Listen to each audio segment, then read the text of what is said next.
So unmarked federal vehicles are raising concerns for some Memphians. With more drivers being pulled over, it's important to know if the stop is being conducted by a legitimate officer and how to properly identify if that's the case. It's been nearly 3 weeks since the Memphis Safe Task Force has arrived in the city, bringing with it hundreds of arrests and nearly 2,500 traffic citations, some of those for even minor violations. But with the increase in law enforcement comes a growing concern over who is pulling drivers over. ABC 24's Shakina Davis has been looking for answers to this question and joins us now live in the studio with what she's found. Shakina?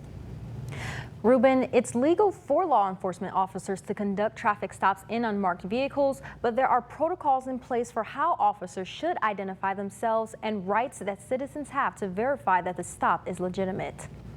There are so many fake police officers. As federal agents with the Memphis Safe Task Force continue their crime-fighting efforts, many residents are raising concerns about being stopped by unmarked vehicles. Retired Shelby County Sheriff's Captain Benny Cobb says there are ways to tell if it's a legitimate officer and what to do if you're unsure. They give you the authority and the understanding that you can go to a public place if you just continue on, not trying to run or hide, but get to a public place where you feel safe. Cobb says unmarked vehicles should still have visible lights to signal a traffic stop. Depending on what jurisdiction they're in, blue lights, white lights, or red lights.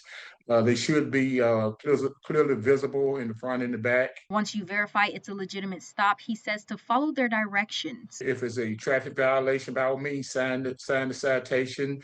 Understand that refusing to sign the citation, you can be arrested and taken to jail. Reasons for stops can range from broken taillights to speeding and could involve pretextual stops, which start with a minor offense, then lead to further investigation. The city attempted to ban them, but was denied. It's really telling that the city government has acknowledged pretextual stops exist and that there's something that shouldn't happen, and it's really telling that our state government is so disgusting that they say police should stop people when they have no real reason to stop. Cobb says the best response is to comply.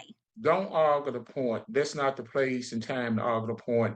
Sign the citation, make it brief, be on your way, and if you have a dispute about it, fight that in court. Cobb says unmarked vehicles can come in any make or model. If you're ever in doubt, pull over to the nearest well-lit area or call your local law enforcement dispatch to confirm the stop. Live in the studio, I'm Shakina Davis. Ruben.